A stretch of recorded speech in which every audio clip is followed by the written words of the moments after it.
ထားမြင့်မြတ်သူလောကမှာလူတိုင်းတော့စိတ်ရှိကြတာပဲသို့သောလူတိုင်းရဲ့စိတ်ထားဟာမြင့်မြတ်သလားလို့ဆိုရင်မမြင့်မြတ်ကိုယ့်ကိုဆန်းစစ်ကြည့်ရမယ်လားစိတ်ထားမြင့်မြတ်တယ်ဆိုတာဘယ်လိုဟာမျိုးမှစိတ်ထားမြင့်မြတ်တာလဲတို့တွေဟာစိတ်ထားမြင့်မြတ်မှုရှိကြရဲ့လားကိုယ့်ကိုဆန်းစစ်ပြီးတော့ကြည့်စိတ်ဆိုတာတော့လူတိုင်းမှာပဲရှိတယ်ထိုစိတ်နဲ့သဘောထားမြင့်မြတ်တဲ့ပုဂ္ဂိုလ်ဟာတကယ်မြင့်မြတ်တဲ့ပုဂ္ဂိုလ်မှသာလျှင်စိတ်သဘောထားကလည်းမြင့်မြတ်တယ်တဲ့ပုဂ္ဂိုလ်မြင့်မြတ်တယ်ဆိုတာစိတ်ဓာတ်မြင့်မြတ်လို့ပုဂ္ဂိုလ်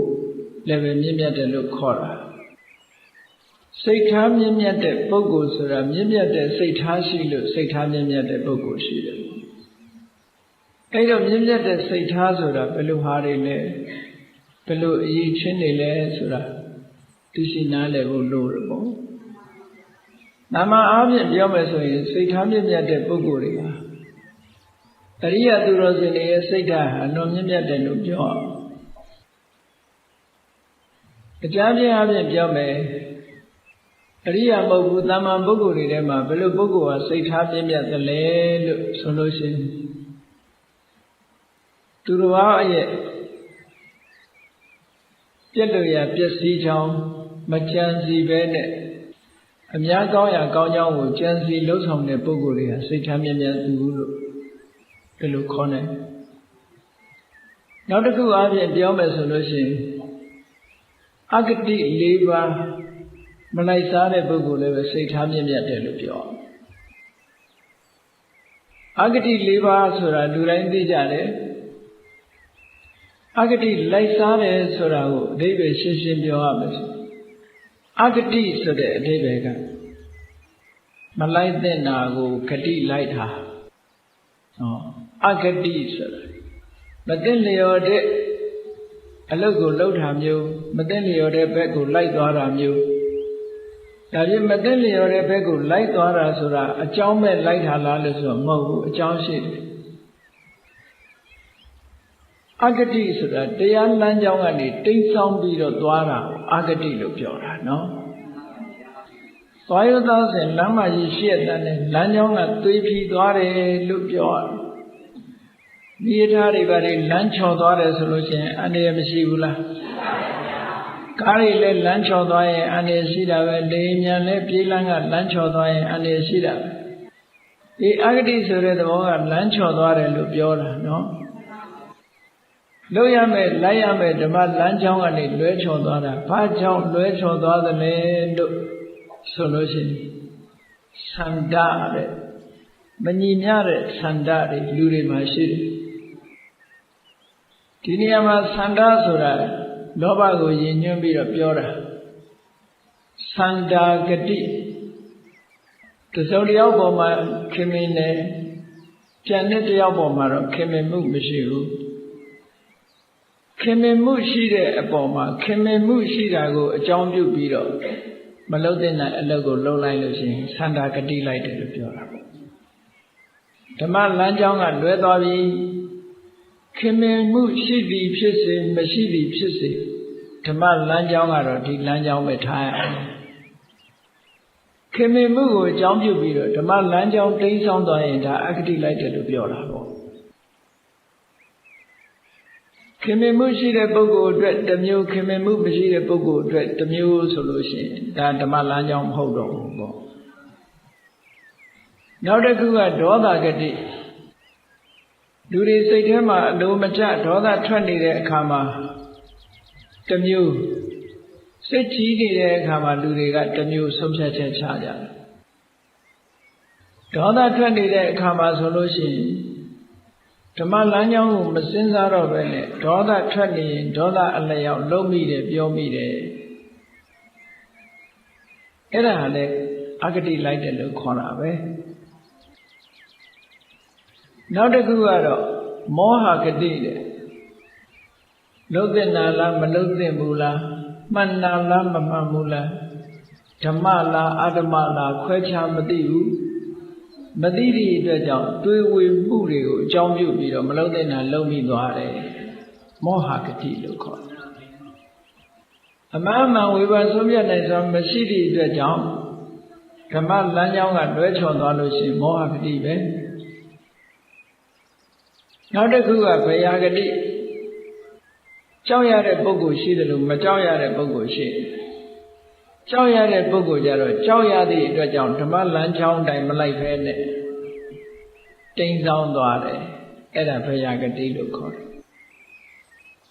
လောကမှာချစ်ချင်းမုန်းချင်းမသိချင်းကြောက်ချင်းဆိုတဲ့စိတ်ရဲ့အခြေအနေတွေအကြောင်းပြုပြီးတော့လူတွေဟာမလုပ်တဲ့ဘက်ကိုလှုပ်သွားတတ်ကြတယ်မလိုက်တဲ့လမ်းကိုလိုက်သွားကြတယ်လမ်းချော်သွားကြတယ်လို့ပြောတာအဲ့ဒီလိုလမ်းချော်သွားတဲ့ပုဂ္ဂိုလ်ရဲ့စိတ်ဓာတ်ဟာမြင့်မြတ်တဲ့စိတ်ဓာတ်မဟုတ်ဘူးတဲ့မြင့်မြတ်တဲ့စိတ်ဓာတ်မဟုတ်သည့်ပုဂ္ဂိုလ်စိတ်ထားတွေရှိတဲ့ပုဂ္ဂိုလ်တွေကလည်းပဲစိတ်ထားမြင့်မြတ်သူလို့ခေါ်လို့မရဘူးဒီလိုဆိုလိုတာအေရိယပုဂ္ဂိုလ်တွေကြတော့အတိုင်းအတာတစ်ခုအရဥပမာပဲသောတာပန်ဖြစ်သွားပြီဆိုလို့ချင်းအတိုင်းအတာတစ်ခုအရအာဂတိ၄ပါးလိုက်စားမှုသိမရှိတော့ဘူးပေါ့တဂရကံဖြစ်သွားပြီအနာကံဖြစ်သွားပြီယဟနာဖြစ်သွားပြီဆိုလို့ရှိရင်အာဂတိလိုက်စားမှုမရှိဘူးဓမ္မလမ်းကြောင်းပေါ်ကလမ်းချော်သွားတာမရှိသည်ဒီပုဂ္ဂိုလ်ရဲ့စိတ်ဓာတ်ဟာသန္တဒေါသဘယမောဟဘယဆိုတဲ့ဒီအနောက်ရက်တွေချောင်းမို့လို့စိတ်ထားပြောင်းသွားတာမျိုးမရှိသည့်အတွက်ကြောင့်ထိုပုဂ္ဂိုလ်ရဲ့စိတ်ထားဖြူစင်တယ်မြင့်မြတ်တယ်အဲ့ဒီပုဂ္ဂိုလ်တွေလည်းစိတ်ထားမြင့်မြတ်သူလို့ဒီလိုခေါ်ရမယ်ဒီစိတ်ထားမြင့်မြတ်တဲ့ပုဂ္ဂိုလ်ဆိုတာအလို့လျောက်စိတ်ထားကမြင့်မြတ်လာသလားလို့ဆိုမြင့်မြတ်လာတာမဟုတ်ဘူးစိတ်ထားမြင့်မြတ်ဖို့အတွက်ကလေ့ကျင့်သင်တန်းယူထားရစိတ်ကိုအာယုန်နဲ့လေ့ကျင့်ပေးမှပြုပြင်ပေးမှစိတ်ထားမြင့်မြတ်သူဖြစ်လာတရားချစ်ခင်သူတော်စင်ပြိဿတ်တို့မွေးကလေးကစိတ်ထားမြင့်မြတ်လာတာမျိုး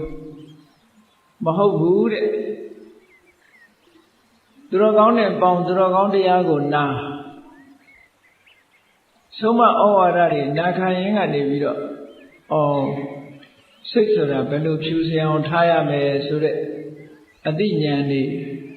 တတိတရားတွေစဉ္ညတုံတရားတွေနဲ့ကိုယ့်ကိုယ်စိတ်ထားမြင့်မြတ်သူဖြစ်အောင်လုပ်လို့ရတယ်ပေါ့အဲ့ဒါလို့မလုပ်ဘဲနဲ့တတိတံစဉ္ညမထားဘဲနဲ့နေမယ်ဆိုလို့ရှိရင်ပင်ကိုယ်သဘာဝအနေနဲ့လူတွေဟာစိတ်ထားမြင့်မြတ်တဲ့ပုဂ္ဂိုလ်ဖြစ်လာပါမလားမဖြစ်လာနိုင်ဘူးသဘာဝမှာတန်ဖိုးရှိတဲ့ကြောက်ရိုင်းအတုံးလေးစီပဲနဲ့အနာအစာအကားတွေကိုမဖယ်ရှားလို့ရှိရင်လူတွေအသုံးချတဲ့ယရနာတန်ဖိုးရှိတဲ့ယရနာဖြစ်မလာသေးဘူးပေါ့။ဘာဖြစ်လို့လဲအညစ်ကြေးတွေအနာအစာတွေပြည့်နေလို့ပဲ။ဒီလူသားတွေရဲ့စိတ်ထဲမှာလည်းပဲလောဘဒေါသမောဟစတဲ့အပြည့်အနာစာတွေဖုံးလွှမ်းနေသည့်အတွက်ကြောင့်လူတွေရဲ့စိတ်နေစိတ်ထားဟာကောင်းတဲ့စိတ်နေစိတ်ထားမဟုတ်ဘဲနဲ့ဖြစ်နေတယ်ပေါ့။အဲဒီမကောင်းတဲ့စိတ်ရဲ့အညစ်အကြေးတွေကိုဖယ်ရှားလိုက်လို့ညစ်ကြေးမှုတွေအလုံးကင်းသွားတဲ့အခါဖြူစင်းလာတဲ့စိတ်ကလေးဟာမြင့်မြတ်တဲ့စိတ်ဖြစ်လာတယ်ပေါ့။အဲဒီလိုစိတ်မျိုးပိုင်ဆိုင်တဲ့ပုဂ္ဂိုလ်မှစိတ်ထားမြင့်မြတ်သူလို့ဒီလိုပြောလို့ရမှာပေါ့။ဒီနေရာမှာဒီကနေ့ပြောလို့တာကတော့စိတ်ထားမြင့်မြတ်သူဆိုတာဘုရားမြတ်စွာရဲ့လက်ရတော်ယံအက္ကတဝကရှင်သာရိပုတ္တရာမထေရမြတ်ကြီးကိုရည်ညွှန်းပြီးတော့ပြောတာ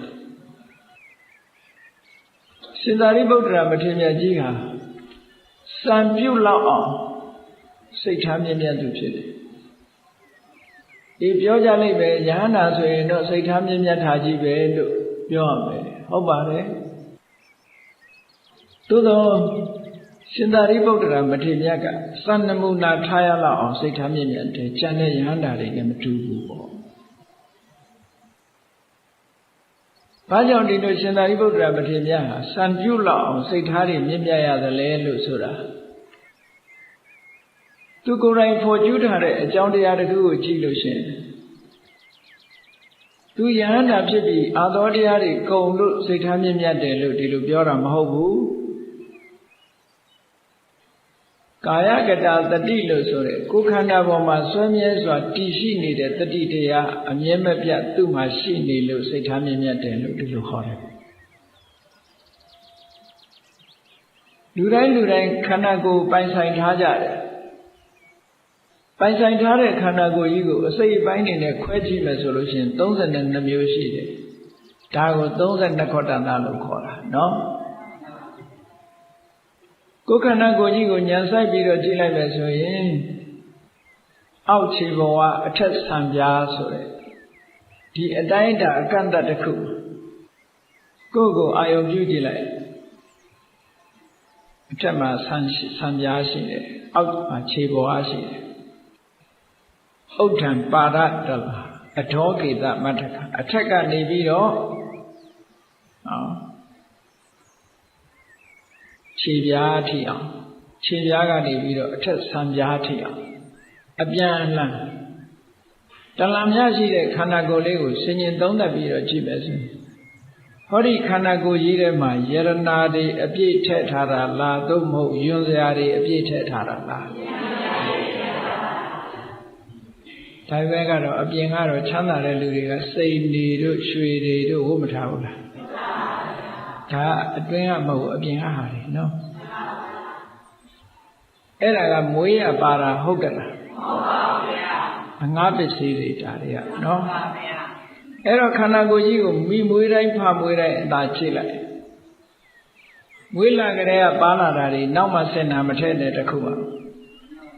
မွေးလာကြတဲ့ကပါလာတာသပင်ကနေခြေဘဝအထိစင်ញင်သုံးသက်ကြည့်လိုက်စမ်းပါမြတ်စွာဘုရားကနာနပကာရတ္တအတုစိနောတဲ့တကယ်ကိုအမျိုးမျိုးသောယွန်ပွဲဆက်ဆုပ်ဖရာတွေနဲ့ပြည့်နေတဲ့ခန္ဓာကိုယ်ကြီးပါတဲ့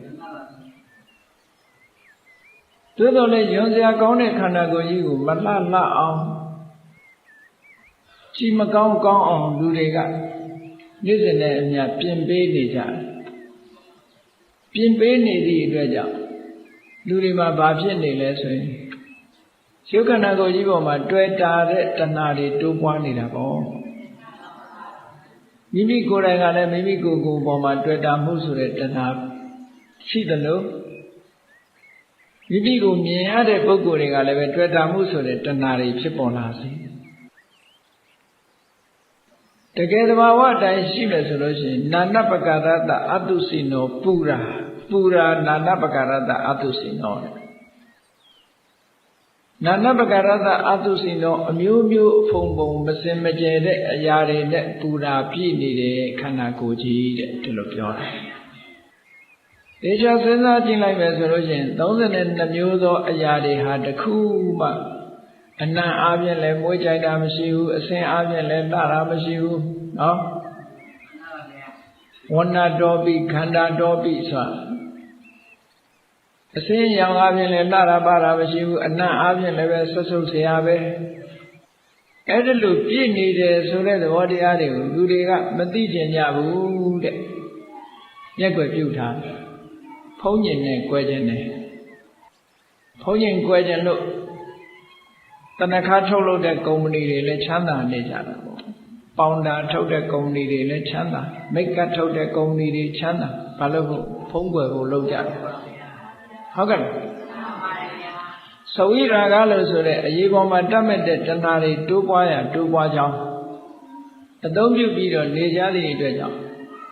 ခန္ဓာကိုယ်ပေါ်မှာစိတ်ကတော့ရောက်တယ်ဘယ်လိုနဲ့ရောက်တာတုံးဆိုအလှပြင်မှုအနေနဲ့စိတ်ရောက်တာတဲ့မတင့်မတဲ့ယွန်စွဲတွေခန္ဓာကိုယ်ထဲမှာပြည့်နေပါလားဆိုတဲ့အတွေးနဲ့ရောက်တာမဟုတ်ဘူးမှန်ကြည့်တဲ့အခါလူတွေကတော့မှန်ကြည့်တာသဘာဝပေါ့နော်ယဟန်တွေကမှန်မကြည့်ရဘူးတဲ့ကြည့်လို့ရှိရင်အာဘသက်နဲ့ပေါ့ဒုက္ခအာဘသို့တော့ကြည့်ကောင်းတဲ့အခါရှိသေးတယ်တရားနဲ့ကြည့်တဲ့အခါမျိုးမှန်ကလေးကြည့်ပြီးတော့ မှပဲမျက်နှာမှာအနာအစာရှိလို့အဲ့ဒီအနာအစာဆေးလိမ့်ခြင်းလို့ကြည့်တယ်ဆိုရင်ကြည့်လို့ရတယ်နောက်တနည်းအားဖြင့်ငါတော်တော်အိုသွားပါလားလို့ဆိုတဲ့ဟာမျိုးကိုသိဖို့ရအတွက်တော့ကြည့်လို့ရတယ်တရားသဘောပေါက်အောင်တော့ကြည့်လို့ရတယ်အလှပြင်ဖို့ဆိုတာမျိုးတော့ကြည့်လို့မရဘူးဘာလို့လဲဆိုလို့ရှိရင်မြတ်စွာဘုရားကဟောထားတာအကုသိုလ်မဖြစ်စေနဲ့ကုသိုလ်သာဖြစ်စေလို့ဆိုတော့ကိုယ်ခန္ဓာကိုယ်အလှပြင်ဖို့ကြည့်မယ်ဆိုရင်ကုသိုလ်ဖြစ်မှာလားအကုသိုလ်ဖြစ်မှာအကုသိုလ်ကဘာအကုသိုလ်တုံးဆိုလို့ရှိရင်တဏှာပဲတဏှာကဘာဖြစ်လဲဆိုရင်နှစ်သက်တွေ့တာမှုဆိုတဲ့တဏှာနန္ဒီဒုက္ခသမူလံနန္ဒီသမှုရိယဒုက္ခသမုဒယောတွေ့တာမှုရှိရင်နောက်ကလာမှာဒုက္ခပဲရလာမဲ့အကျိုးဆက်ကဒုက္ခဒါကြောင့်မို့မြတ်စွာဘုရားကဒုက္ခကိုမရစေခြင်းဘူးမရစေခြင်းဤအတွက်ကြောင့်အလှပြင်မှုအတွက်မှန်မကြည့်သင့်ဘူးခုနကလို့ငါတော်တော်အိုသွားပါလားငငယ်ရုပ်ရည်ရုပ်မဟုတ်တော့ပါလားလို့ဆိုတဲ့တန်ဝေကအတွေးနဲ့ကြည့်မယ်ဆိုရင်တော့အပြစ်မရှိဘူးလို့ပြောတော့ပေါ့သို့တော့အဲ့ဒီအတွေးပေါက်တဲ့ပုဂ္ဂိုလ်ကတရားတယောက်ရှိရလားအိမ်တိုင်းထဲမှာမှန်ရှိကြတယ်အဲ့ဒီမှန်ရှိမှာဘာလုပ်ကြလဲလို့ဆိုရင်အနှခါလိမ့်ကြတယ်အလှပြင်ကြတယ်ဟုတ်ကဲ့လားဒီလိုပဲမဟုတ်လားအဲ့ဒါကိုပြောင်းပြလိုက်အပြင်ကစပြီးတော့မှန်နေကြည့်ပြီးတော့သပင်ကလည်းမဲမဲနဲ့နဲ့ကြည့်နှစ်သက်เสียမကောင်းလိုက်တာနှစ်သက်เสียမကောင်းဘူးဆိုတာလူတွေကခေါင်းပေါ်မှာရှိနေတော့ဟုတ်တယ်လို့ရှိသပင်လေးဖီးလို့တီဗီတွေကလည်းကြော်ကြတယ်လေယောက်ျားတွေကြတော့လဲထောင်ရင်တိုင်းထောင်မိုးထီအောင်ထောင်လုပ်သေးမျိုးသမီးတွေကြတော့လဲဣဆက်သွားအောင်တခါလဲဖဲသားကြအောင်ဖီးတယ်အယောင်ဒါတွေအားလုံးဟာကိုယ့်ကိုယ်နှစ်သက်တွေ့တာလာအောင်လုပ်နေကြလို့ရာဂကိုတိုးပွားစေတယ်သူတစ်ပါးကိုလည်းရာဂကိုတိုးပွားစေတယ်ဒါကြောင့်မို့လို့အဲ့ဒီအတွေးမျိုးနဲ့မတွေးပဲနဲ့သပင်ဆိုတာယွန်းစရာဆက်ဆုပ်စရာပါလားဘုန်းတို့ငယ်ငယ်တုန်းကကမ္မထာပွားရတယ်စကိုင်းတောင်ရုံဝိပဿနာကဏ္ဍရုံကြောင့်မှနေတဲ့အခါမှာကမ္မထာပွားတာဘယ်လိုပွားရအောင်ဆိုသံပင်သည်ခွေးနဲ့မွေးနှင့်တူသည်ဖြစ်၍ဆက်ဆုပ်ယွန်းရှာဖွယ်ကြီးပါတကားငယ်ငယ်တုန်းကတော့အတိပ္ပယ်ကတော့သိတာပေါ့ဆိုကောင်းလို့ဆိုတာပဲအောင်းမိတာတကယ်ကိုခွေးနဲ့ရဲ့အမွေနဲ့မတူဘူးလားအဲ့ဒါကြောင့်မို့နဲ့တူတယ်အခုဆေးနီလေးတွေဆိုတာတို့နော်ရွှေရောင်လေးတွေဆိုတာခွေးနီနဲ့ဆိုတဲ့အခါဆေးနီဆိုလိုက်တော့ခွေးနီနဲ့တူလွတ်မှာတော့မဟုတ်ဘူးဟုတ်ကဲ့လားသံမင်းဒီခွေးနဲ့မွေးနဲ့တူသည်ဖြစ်၍ဆက်ဆုပ်ရရှာပွဲကြီးပါတကားလို့32ခုတန်တာကိုကမ္မထံပွားခိုင်းတယ်အဲ့လိုသံမင်းကခေါင်းပေါ်မှာနေလို့ရှိရင်နန္တာတွေနဲ့ feeling ပြုပြင်ထားတဲ့အခါကျတော့နှစ်သက်စရာလိုဘာလိုဖြစ်နေတယ်သို့တော့အဲ့ဒီသံမင်း2ပင်3ပင်ထမင်းပကံထဲမှာရောက်နေဘယ်လိုလုပ်ယွန်းသလားသဘောကျသလားအဲ့ဒီကြတော့ယွန်းသွားတယ်ခေါင်းပေါ်မှာနေတော့ကတော့မယွန်းဘူးအဲ့တော့တကယ်စင်စိတ်ကသံမင်းဟာယွန်းစရာကြီးပဲအဲ့ဒီယွန်းစရာကြီးဟာသမင်းကွက်ထဲရောက်မှယွန်းစရာလို့သွားတွေးလို့ရှိရင်နောက်ကျသွားပြီခန္ဓာကိုယ်ပေါ်မှာရှိနေတုန်းကယွန်းစရာလို့မြင်မှုလိုအပ်တယ်ယွန်းစရာလို့မြင်ခိုင်းတာကတခြားမဟုတ်ဘူးကာယကတတတိခန္ဓာကိုယ်ထဲမှာရှိနေတဲ့အရှိတတိကတ်ထားပြီးတော့သဘာဝအတိုင်းရှုခိုင်းတာသဘာဝအတိုင်းရှုခိုင်းလိုက်တဲ့အခါကျတော့ယွန်းစရာကိုယွန်းစရာလို့မြင်လိုက်တာနဲ့တပြိုင်နက်တွေ့တာမှုဆိုတဲ့တဏှာနှစ်သက်မှုဆိုတာလာသေးလားမလာလို့ရှိရင်နန္ဒီဆိုတဲ့တရားမဖြစ်သည့်အတွက်ကြောင့်ဒုက္ခမူလဆိုမဖြစ်တော့ဘူးပေါ့နန္ဒီမဖြစ်တဲ့အခါကျတော့နန္ဒီនិရောဓဒုက္ခនិရောဓနှစ်သက်မှုချုပ်သွားတာနဲ့တပြိုင်နက်ဒုက္ခလည်းချုပ်သွားပြီနည်းနည်းလေးချုပ်လိုက်ရင်နည်းနည်းပဲ တခဏချုပ်ရင်တခဏငြိမ့်တယ်ဆံပင်ကိုနှစ်သက်စရာမဟုတ်ဘူးလို့ဆိုကြတဲ့ကဆံပင်ကိုအလှပြင်တဲ့ဒုက္ခအေးမသွားဘူးလားအေးသွားပါဗျာဒါလက်တွေ့ငြိမ်းချမ်းမှုပဲအနုဘောဆိုဆံပင်ကိုထောင်အောင်လုပ်ရတာနဲ့ဟုတ်ကလားဤအောင်လုပ်ရတာနဲ့အယောင်တောက်အောင်လုပ်ရတာနဲ့အယောင်ပြောင်းရတာနဲ့အလုပ်တွေတော်တော်ရှုပ်အဖြူဆိုရင်လည်းအနဲ့ဆိုးရတာနဲ့အလုပ်တွေတော်တော်ရှုပ်ကုန်အဲ့ဒီဒုက္ခတွေအေးကုန်တယ်ဆိုတာမြတ်စွာဘုရားကဒါလက်တွေ့ဟောတာပဲနန္ဒီဆိုတဲ့သဘင်ပေါ်မှာအလှပြင်းခြင်းနဲ့တဏှာလေးရှိနေသေးတယ်ဗျာဒုက္ခသမုဒယဒုက္ခတွေဖြစ်နေဦးမှာပဲနန္ဒီនិရောဓသဘင်ပေါ်မှာနှစ်သက်တွေ့တာမှုဖြတ်လိုက်တာနဲ့ငြိမ့်သွားတာနဲ့တပြိုင်နက်သဘင်ကိုအလှပြင်းရတဲ့ဒုက္ခတွေလည်းငြိမ့်သွားတယ်ဒါတခဏငြိမ့်တာဟာတခဏငြိမ့်သွားတာပဲအပြီးငြိမ့်ရင်တော့လေအပြီးငြိမ့်သွားမှာပေါ့အေးဒါကြောင့်မို့လို့ခန္ဓာကိုယ်ရဲ့သဘာဝတွေထဲမှာအာယုံစိုက်ပြီးတော့အမြဲတမ်းတတိကတ်နေတဲ့ပုဂ္ဂိုလ်တယောက်ဟာမမြင့်မြတ်တဲ့စိတ်ထားသူ့ဘယ်မှာရှိတော့မလဲရှင်သာရိပုတ္တရာမထေရမြတ်ကပြောတယ်သူဟာတဲ့အမြဲတမ်းခန္ဓာကိုယ်ကိုတတိအမြဲမပြတ်တီးနေတဲ့ပုဂ္ဂိုလ်ဖြစ်ပါတယ်ဒါကြောင့်မို့လို့သူစိတ်ထားသူများစိတ်ထားနဲ့မတူအမတန်မှမြင့်မြတ်နေတယ်ဆိုတဲ့သဘောကိုပြောတာမြတ်စွာဘုရားကိုယ်တိုင်ကလည်းဟောထားတယ်ဧကဓမ္မောဘိက္ခဝေဘာဝီတောဘူလိကတောမဟာတောတံဝေခာယသံဝတ္တတိဒီတရားတစ်ခုကိုပွားများအထောက်လိုက်မယ်အချိန်ချင်းထပ်ထပ်ဖြစ်အောင်ကြိုးစားလိုက်မယ်ဆိုလို့ရှိရင်တံဝေကတရားတွေဖြစ်ပွားဖို့အတွက်ဖြစ်နိုင်ပါလေတံဝေကဆိုတာလေလွယ်လွယ်နဲ့ဖြစ်တာမဟုတ်ဘူးတံဝေကဆိုတာသဘာဝတရားပေါ်မှာရှုမြင်ပြီးတော့ဒီသဘာဝတရားကြီးတွေဟာကြောက်စရာကြီးတွေလန့်စရာကြီးတွေဒီလိုမြင်လာတာထိတ်လန့်လာတဲ့သဘောကိုတံဝေကလို့ခေါ်တယ်တစ်စေကြောက်တာတရေကြောက်တာမျိုးနဲ့မတူဘူးเนาะသဘာဝတရားတွေရဲ့သဘာဝကိုရှုမြင်ပြီးတဲ့အခါမှာအသိဉာဏ်နဲ့အမတန်မှကြောက်စရာကောင်းတာပါလားဘဝကြီးပေါ်မှာထိတ်လန့်တုန်လှုပ်လာတာအဲ့ဒါတံဝေကလို့ခေါ်တယ်ဒါကြောင့်မို့တံဝေကောနာမသဟွတ္တပညာဏနဲ့ဥတ္တပဆိုတာလန့်တာတန်တရားကြီးကိုလန့်လာတယ်တန်တရားထဲမှာတွေ့ကြုံရမယ့်ဒုက္ခတွေကိုလန့်လာတယ်အဲ့ဒီလန့်ဖြတ်မှုကဉာဏ်နဲ့ရှင်ပြီးတော့လန့်ဖြတ်တာဖြစ်လို့ဥတ္တပနဲ့ရှင်တဲ့ဉာဏ်ဒီတံဝေကလို့ဒီလိုပြောတာအဲ့ဒီတံဝေကဆိုတာလေတမ္မာပုဂ္ဂိုလ်တွေမှာဖြစ်ခဲတယ်ဘုရားလောင်းတော်ကြီးတွေမှာတော့တံဝေကဖြစ်တတ်တယ်နောက်ဆုံးဘဝမှာရှိလူတကာလည်းမြင်ကြမှာပဲဖိုးကြီးဖွားကြီးတွေလူအိုဆိုမြင်မှုတာပေါ့နော်လူအိုယုံနေတောင်ရှိတယ် home for age တဲ့ရကြည့်တဲ့ပုဂ္ဂိုလ်တွေအတွက်နှင်းစီကုန်းသွားကြည့်ဖို့ဘဝရိတ်တာကြီးဖိုးတွေဖွားတွေရှိတာသို့သောအဲ့ဒီဖိုးဖွားတွေသွားကြည့်ပြီးတော့ဒါလည်းအိုရအောင်မှလို့သိမစင်စားဘူးအဖိုးကြီးရဲ့ဖွားကြီးရဲ့ဒါနဲ့ပဲပြီးလာကြတာနော်အဖိုးကြီးတွေဖွားကြီးတွေသမင်းလေးသွားကြွေးလိုက်အောင်ပဲလှူလိုက်အောင်ပဲဒီစိတ်ကလေးတော့တင်ပေါ်တော့ငါလည်းအိုရအောင်မှာပါလားဆိုတဲ့အတွေးလေးကရှိတဲ့လူကအမှန်တမ်းနဲပါလိမ့်မယ်တံဝေကဖြစ်ခဲ့တာမဟုတ်ဘူးတဲ့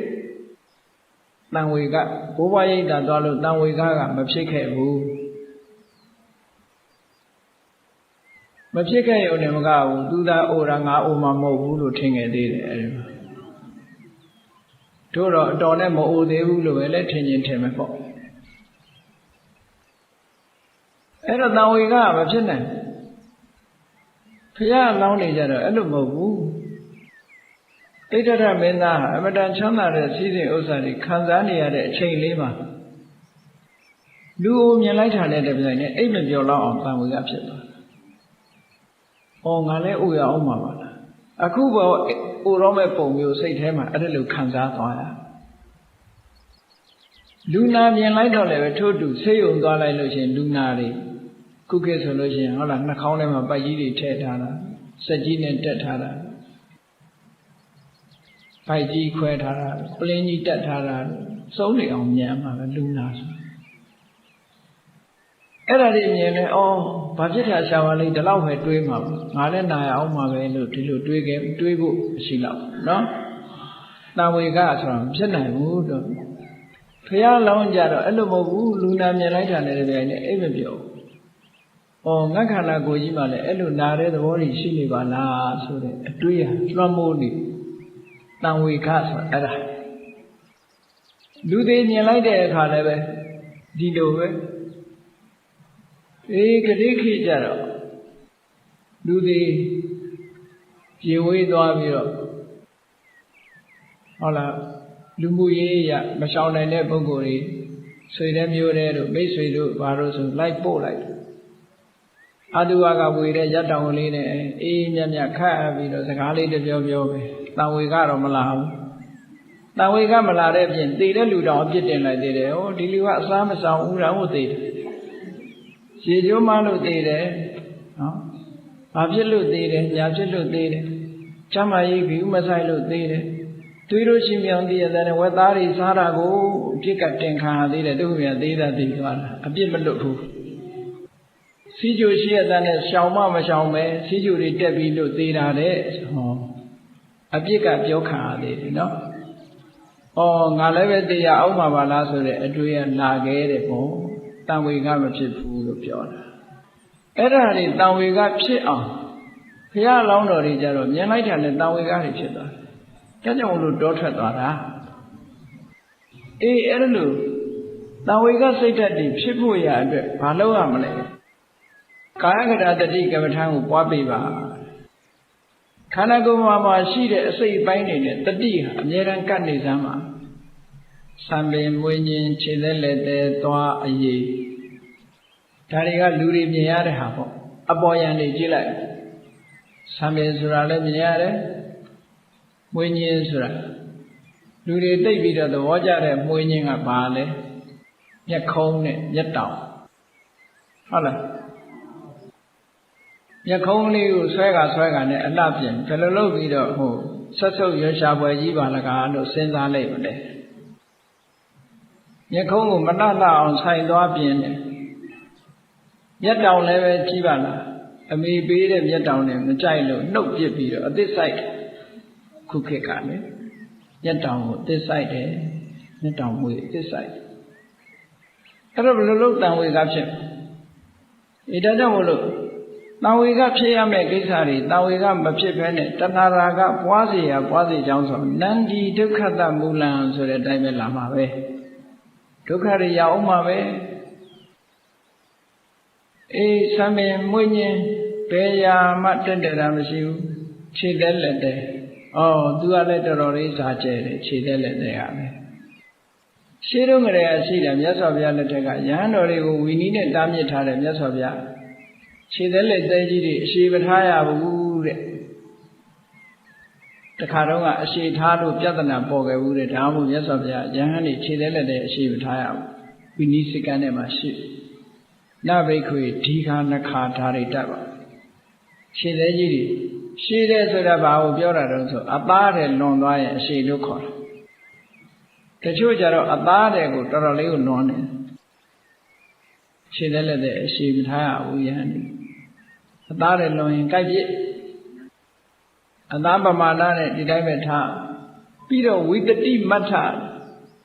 ခုခေတ်မှာလုံးတာမဟုတ်ဘူးခြေသက်လက်သေးတွေကိုအလှပြင်တယ်အယောင်တင်တယ်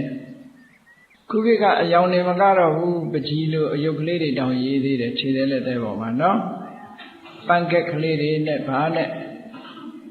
နောင်ကျရင်ခြေသက်လက်သေးတောင်ကမှာမဟုတ်ဘူးနှစ်ဖူးတောင်ရေးခြင်းရေးမှခေရောက်လာ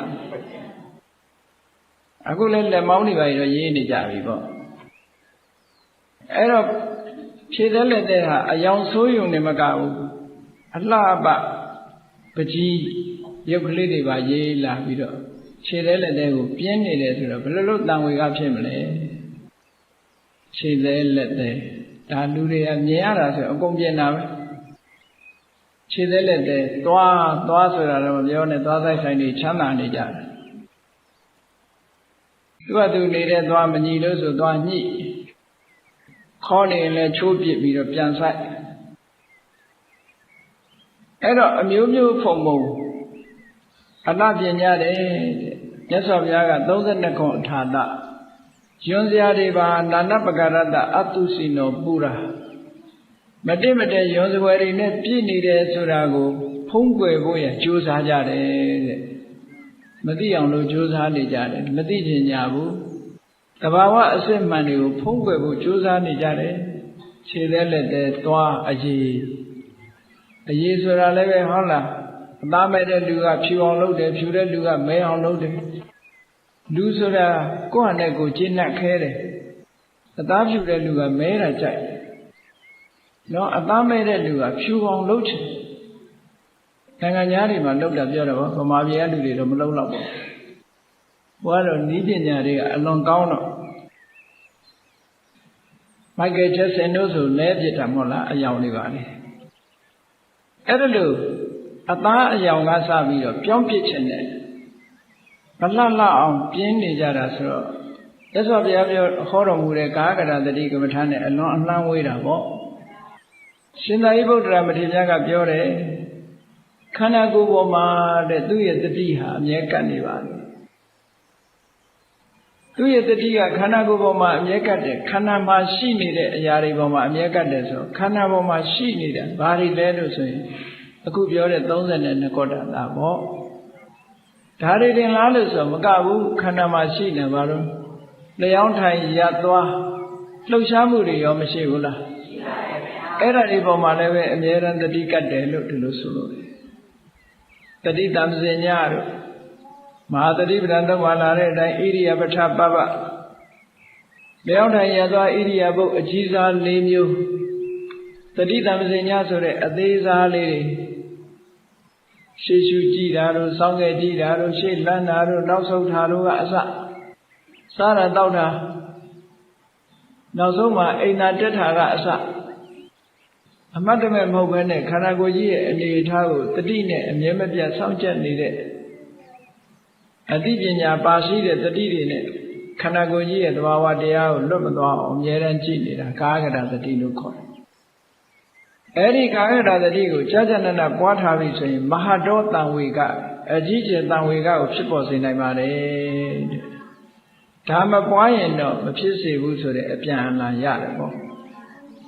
ဒါလည်းမကဘူးမြတ်စွာဘုရားကဟောထားတာ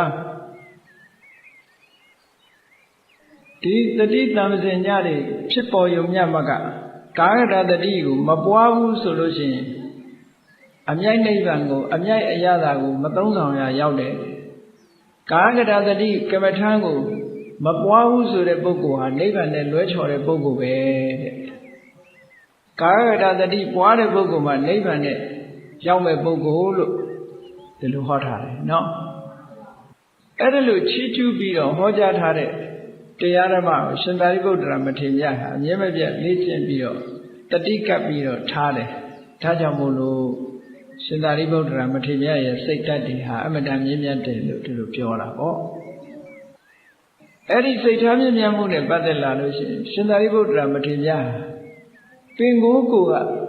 သဘောထားပျော့ပြောင်းပြီးတော့စိတ်နူးညံ့တဲ့ပုဂ္ဂိုလ်မျိုးပဲရှင်သာရိပုတ္တရာနဲ့ပတ်သက်ပြီးတော့ရှင်းတတ်စရာလေးတွေအများကြီးရှိတယ်ရှင်သာရိပုတ္တရာဆိုတာအားလုံးသိကြတဲ့အတိုင်းဖျားပြီးရင်အကြီးဆုံးပဲအကြီးဆုံးဆိုတာပညာဉာဏ်အထက်ဆုံးပုဂ္ဂိုလ်ပေါ့အဲ့ဒါတော့ပညာဉာဏ်ကြီးတဲ့ပုဂ္ဂိုလ်ဟာမာနဆိုတာတရွေးသားမှမရှိဘူးဒါပြောလိုက်ပဲယဟန္တာဆိုတာအရှင်ဘုရားဘယ်မာနရှိမလို့ပြောကောင်းပြောလိုက်မယ်သို့တော်ရှင်သာရိပုတ္တရာမှာမာနမရှိဘူးလို့ပြောတာအရေးအယောင်လေးတောင်မရှိဘူးပြောတာနော်ကျန်တဲ့ယဟန္တာပုဂ္ဂိုလ်တွေမှာဝါသနာဆိုတဲ့အရေးအယောင်လေးတွေကျန်သေးတယ်ရှင်ပိလိန်နာဝေဒသာလို့ဆိုရင်လူမြင်ဟဲ့ငရုံပါလို့ခေါ်တယ်သူဘယ်တော့မှချူချူသာသာမပြောတတ်ဘူးယဟန္တာပဲသူလဲရှင်မောက္ကလန်ဆိုလဲခက်ချမ်းချမ်းဆက်ဆံတတ်တယ်ယဟန္တာပဲတခါတော့ကယဟန်တစ်ပါးဟာ ဝိနိသိက္ခာဘုံအရာယဟန်ဘဝကဆုံးရှုံးနေတဲ့ယဟန်တစ်ပါးပါရာဇိကကြနေတဲ့ယဟန်တစ်ပါးတန်ဃာတွေကြားထဲမှာဝင်းထိုင်နေတယ်မြတ်စွာဘုရားကဩဝါဒပါဠိမောက်ပြမလို့ကြည့်လိုက်တော့ဒီပုဂ္ဂိုလ်ပါနေတာလည်းမပြဘဲနေတယ်ဘယ်လောက်ထိအောင်ကြာအောင်ထိုင်နေရတော့ဆိုတညလုံးမိုးလင်းကန်နေသွားတာပဲမိုးလင်းကန်နေကြတော့မှရှင်အနန္ဒာလျှောက်တယ်ရှင်ဘုရားမိုးလင်းတော့မယ်တဲ့ပါဠိမောက်ပြပါလို့ဆိုတော့အနန္ဒာပရိသတ်မစင်ကြယ်ဘူးလို့ဒီတစ်ခေါက်မှပြောတယ်ဗျာအဲ့ဒါလို့ပြောတော့ရှင်မောက္ကလန်ကကြည့်တယ်ဘယ်သူလဲဘုရားကဘယ်သူပြောတာလဲဆိုကြည့်တော့အဲ့ဒီငုတ်တုတ်ထိုင်းနေတဲ့ကိုတော်ကိုအဘိညာဉ်တကိုးနဲ့မြင်တာနဲ့တပြိုင်နက်ဝုန်းဝုန်းနဲ့ထသွားနော်ထသွားပြီးတော့ပခုံးလက်နဲ့တို့ပြီးကိုတော်ထွက်ဘုရားကကိုတော်ကိုမြင်နေပြီမထဘူးဟုတ်ကိုတော်မထတဲ့ခါကျခုတ်ဆွဲထူနော်ခုတ်ဆွဲထူပြီးတော့တကားအပြင်ဘက်ကိုတွန်းထုတ်ပြီးတော့တကားကိုချက်ထိုးလိုက်တယ်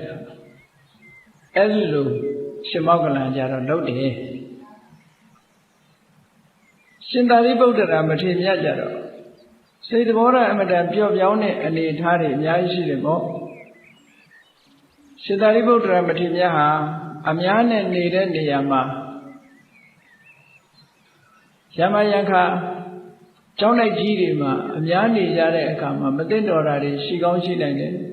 ဒါကြောင့်မို့ဇေရဝံကျောင်းတို့ဝေလူဝံကျောင်းတို့ရှင်သာရိပုတ္တရာရောက်တဲ့အခါမှာကျန်တဲ့ပုဂ္ဂိုလ်တွေကဘုရားနဲ့အတူဆုံးခံသွားပြီမယ်လို့ရှင်သာရိပုတ္တရာကတပါးနဲ့ကြံရစ်တယ်ကြံရစ်ပြီးတဲ့အခါသူများတွေဆုံးခံသွားပြီဆိုကျောင်းထဲမှာလှည့်ကြည့်တယ်ဘာအတွက်ကြည့်တာတော့ဆိုတပြက်စီးမလဲရသေးတဲ့နေရာတွင်သူလဲခဲ့တယ်ရေမခတ်ရသေးဘူးဆိုရင်ပြီးတော့ရေခတ်ထားခဲ့တယ်သင်္ကန်းတွေဘာတွေခောက်မထားဘူးကိုယ်ကာထားခဲ့တယ်ဆိုသိမ့်ထားခဲ့တယ်ဟောတခါတလေအများစုနေတဲ့နေရာမှာနေမကောင်းလို့ဆိုဆုံးကမလိုက်နိုင်တဲ့ကိုတော်တွေကအเจ้าမှာကြံရစ်တတ်တယ်အဲ့ဒါတွေကိုလိုက်ကြည့်တယ်ကြည့်လို့တွေ့ပြီဆိုလို့ရှိရင်ဘာဖြစ်သလဲမေးပြီးတော့ဘာစားကြင်လဲဟောမြို့တွေကဆုံးခံပြီးယူလာပြီးတော့ကျွေးတယ်အဲ့ဒါရှင်သာရိပုတ္တရာနေ့စဉ်နဲ့ပြန်လှုပ်ရွလှုပ်စင်တယ်တကယ်တော့ရှင်သာရိပုတ္တရာမထေရမြတ်ဟာမြတ်စွာဘုရားရဲ့လက်ရရဧကတာဝကလို့ဆိုတော့ဒီလိုအောက်ခြေသိမ်းလုပ်တွေတာမန်ပုဂ္ဂိုလ်ဆိုလုံးဝမဟုတ်ဘူးပေါ့စိတ်တွေသဘောထားအလွန်မြင့်မြတ်တယ်ဆိုတဲ့သရုပ်တွေကိုဖော်ပြနေတာတခါတော့ကရှင်သာရိပုတ္တရာမထေရမြတ်အမတ်တမဲ့နဲ့သင်္ကန်းရမ်းလိုက်တာကသင်္ကန်းရမ်းထားတဲ့သင်္ကန်းလေးထောင်စုံလေးကတွဲကြကိုရင်ငယ်လေးကလာပြီးတော့အရှင်ဘုရားတဲ့ရှင်ဘုရားသင်္ကန်းလေးနောက်ကတွဲကြနေပါတယ်လို့လျှောက်တဲ့အခါကြည့်လိုက်တော့ဟုတ်တယ်ရှင်သာရိပုတ္တရာမထေရမြတ်ကသင်္ကန်းကိုကြာကြာနာနာပြင်ရမ်းပြီးတော့လက်အုပ်လေးချီပြီးတော့ကဲညီသွားပါပြီလားလို့ပြောတယ်ပြောရုံနဲ့မကဘူးရှင်သာရိပုတ္တရာမထေရမြတ်ကဘာပြောတော့ဆိုရင်ဒီကနေ့မှခုနှစ်နှစ်သားအရွယ်ဒီကနေ့မှသင်္ကန်းဝိုးလာတဲ့ပုဂ္ဂိုလ်ကပဲဖြစ်စီသူ့ကိုအကြံပေးရင်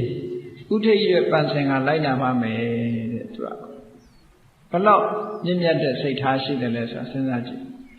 ဒီကနေ့ခေတ်ဆိုရင်အများစုကဒါမျိုးသွားပြောလို့ရှားမရှိနဲ့ဆိုတဲ့ဟာနဲ့တုံ့ပြန်ခြင်းခံရမှာပဲဟုတ်ကဲ့ရှားမရှိလောက်နဲ့ရရင်တော်သေးတယ်လက်ပံသွားရင်ဒုက္ခအဲ့ဒါလိုပဲဖြစ်မှာပဲเนาะရှင်သာရိပုတ္တရာအဲ့ဒါမျိုးမဟုတ်ဘူးဒါကြောင့်မို့လို့ရှင်သာရိပုတ္တရာမထေရမြတ်စိတ်ထားမြင့်မြတ်သူလို့ရှင်သာရိပုတ္တရာမထေရမြတ်ရဲ့စိတ်ထားမြင့်မြတ်မှုတွေနဲ့ပတ်သက်ပြီးတော့ထူးထူးခြားခြားနေမှာအမှတ်သားတွေကြောင့်များစွာရှိပါတယ်ဒီကနေ့ပြောချင်တာကရှင်သာရိပုတ္တရာမထေရမြတ်ပြဿနာတစ်ခုကြုံလုံးကသူ့ရဲ့စိတ်ထားဟာဘလောက်ကောင်းတယ်ဆိုတာကိုရှင်းလင်းဖော်ပြထားတဲ့သုတ်တန်တစ်ခုရှိတယ်အဲ့ဒါကိုသီဟနာရသုတ်လို့ခေါ်တယ်သီဟနာရဆိုတာသီဟဆိုတာတမန်အားဖြင့်ရှင်လေးကိုခေါ်တယ်ရှင်လေးကိုသီဟလို့ခေါ်တယ်နာရဆိုတာဟိဟောက်တာရှင်လေးဆိုတဲ့အကောင်ကဟိပြီဆိုလို့ရှိရင် तू ကြောက်တာလို့တကောင်မှမရှိဘူး तू ကဘယ်သူမှမကြောက်ဘူးဟုတ်ကဲ့လားကြောက်ရွံ့ရွံ့နဲ့အတန်ထွက်တာရှင်လေးမှာတစ်ခါမရှိလူတွေကြတော့တစေတည်းတွေ့ရင်ကြောက်လန့်လန့်ပြောခြင်းပြောမယ်လူတွေရဲ့အတန်ကြတော့ကြောက်တဲ့အတန်ရှိတယ်မဟုတ်လားခွ ခွေးတွေဘာတွေလဲကြောက်တဲ့အတန်ရှိတာပဲကြောင်လဲကြောက်တဲ့အတန်ရှိတာရှင်သေးမှာတော့ကြောက်တဲ့အတန်လုံးဝမရှိဘူးဒါကြောင့်မို့လို့ရှင်သေးကရဲတယ်လို့ပြောတာနော်သူ့မှာကြောက်ရွံ့တဲ့အတန်တစ်ခါမှမထွက်ဘူးအဲ့ဒါကိုတင်စားပြီးသီဟနာရဆိုတာမကြောက်မရွံ့ရဲရဲတောက်ပြောဆိုခြင်းလို့ဒီလိုအဓိပ္ပာယ်ပြောရတယ်အဲ့တော့ရှင်သာရိပုတ္တရာမထေရမြတ်ဒီသုတ်တံမှာပြဿနာတစ်ခုကျုံလာတဲ့အခါမှာမကြောက်မရွံ့ရဲရဲဝံ့တဲ့ပြောဆိုခဲ့တဲ့စကားတွေမှတ်သားကြည်ညိုစရာအလွန်တရာမှကောင်းပါတယ်ကြည်ညိုတယ်ဆိုတာကြည်ညိုရုံနဲ့မပြီးဘူးထိုပုဂ္ဂိုလ်မြတ်ကြီးတို့အတူယူပြီးတော့တို့လည်းလုံးသင့်တယ်ဆိုတဲ့အတွေးလေးနဲ့ကိုယ့်ကိုယ်ကိုလည်းတတ်တယ်များလေ့ကျင့်ပေးဖို့လိုအပ်တယ်လောကလူတွေကယဟန္တာဆိုရင်သွားဖူးကြတယ်ဘာအတွက်ဖူးတာတော့ဆိုယဟန္တာဖူးလိုက်ရရင်ကုသိုလ်ရဒါတော့ပဲစဉ်းစားတာနော်ယဟန္တာဖူးလိုက်ရရင်ကုသိုလ်ရချို့ကယဟန္တာစီကတခုလေးရလိုက်ရင်စီးပွားတက်မယ်လို့လည်းထင်တယ်မျိုးစုံပေါ့လေလူဆိုတာသို့တော့ဒီယဟန္တာသူဘာကျင့်လို့ယဟန္တာဖြစ်သွားသလဲဆိုတာကြတော့သိပြီးတော့မစဉ်းစားဘူးတကယ်စဉ်းစားရမှာသူဘာကျင့်လို့ယဟန္တာဖြစ်တာလဲငါလည်းယဟန္တာဖြစ်ချင်လိုက်တာဆိုတဲ့အတွေးမလာဘူးအေးဒါကြောင့်မို့အကျင့်တရားဟာအမှန်တမ်းအဓိကကြပါတယ်တခါတော့ကသာဝတိပြည်မှာရှင်သာရိပုတ္တရာမြတ်ဝါဆိုတယ်မြတ်စွာဘုရားလည်းဝါဆိုတယ်ရှင်သာရိပုတ္တရာနဲ့အတူပညာဉာဏ်ကြီးမားကြတဲ့ပညာရေးလိုက်စားကြတဲ့တပည့်ပရိသတ်ကလည်း900လောက်ရှိတယ်ရှင်သာရိပုတ္တရာနဲ့အတူနေတဲ့ပုဂ္ဂိုလ်တိုင်းဟာပညာဘက်ကထိတ်ထိတ်ချဲရည်ကြီးပဲရှင်မောက္ကလန်နဲ့အတူနေတဲ့ပုဂ္ဂိုလ်တွေကတကောဣတိပတ်နဲ့ပြည့်စုံတဲ့ပုဂ္ဂိုလ်တွေကြီးပဲလူဆိုတာစုရင်ဝါဒနာတူရာစုတယ်တဲ့ဟုတ်တယ်တရားပွဲသွားတဲ့အခါမှာလည်းပဲတရားဝါဒနာပါတဲ့လူတွေစုသွားကြတာပေါ့ဝါဒနာမပါတဲ့လူနဲ့တွဲလို့မှမရတာတယောက်ကပွဲသွားခြင်းနဲ့တယောက်ကတရားသွားတာခြင်းနဲ့ဘယ်လိုလုပ်တွဲမရဘူးမဟုတ်လားဒါမို့မြတ်စွာဘုရားကဓာတုသောဘိက္ခွေတတ္တသန္တနန္တိတတ္တဝါတွေဆိုတာစိတ်ထက်ချင်းပေါင်းသင်းနေကြတာတူညီတဲ့စိတ်ထက်တူမှပေါင်းလို့ရတာတဲ့အသွင်တူမှပေါင်းလို့ရတယ်လို့ပြောတာဝါဒနာတူတဲ့ပုဂ္ဂိုလ်တွေပေါင်းဆက်တယ်အဲ့တော့ရှင်သာရိပုတ္တရာရဲ့နောက်လိုက်တပည့်တွေကလည်းရှင်သာရိပုတ္တရာလိုပဲအလေးနဲ့စဉ်းစားပြီးတော့အသိပညာကျွယ်ဝတဲ့ပုဂ္ဂိုလ်တွေကြီးပဲရှင်မောက္ကလန်နဲ့အတူနေတဲ့ပုဂ္ဂိုလ်တွေကလည်းတကောဣတိပတ်ကျွယ်ဝတဲ့ပုဂ္ဂိုလ်တွေတကောအရာအင်မတန်မှထူးချွန်တဲ့ပုဂ္ဂိုလ်တွေဒီလိုနေကြတာအဲ့တော့ရှင်သာရိပုတ္တရာမထေရမြတ်ဝါကျွတ်တဲ့အခါကျတော့ရှင်းတော့ကရဟန်းတော်တွေကဝါတွင်းမှသာတနေရာတဲကိုကြာကြာနေကြတယ်ဝါကျွတ်ပြီဆိုတာနဲ့တပြိုင်နက်အလုံးတနေရာတဲမှာဝန်တော့ဝန်ဖို့မဖြစ်စေဖို့ကအကြောင်းတစ်ခုနောက်တစ်ခုက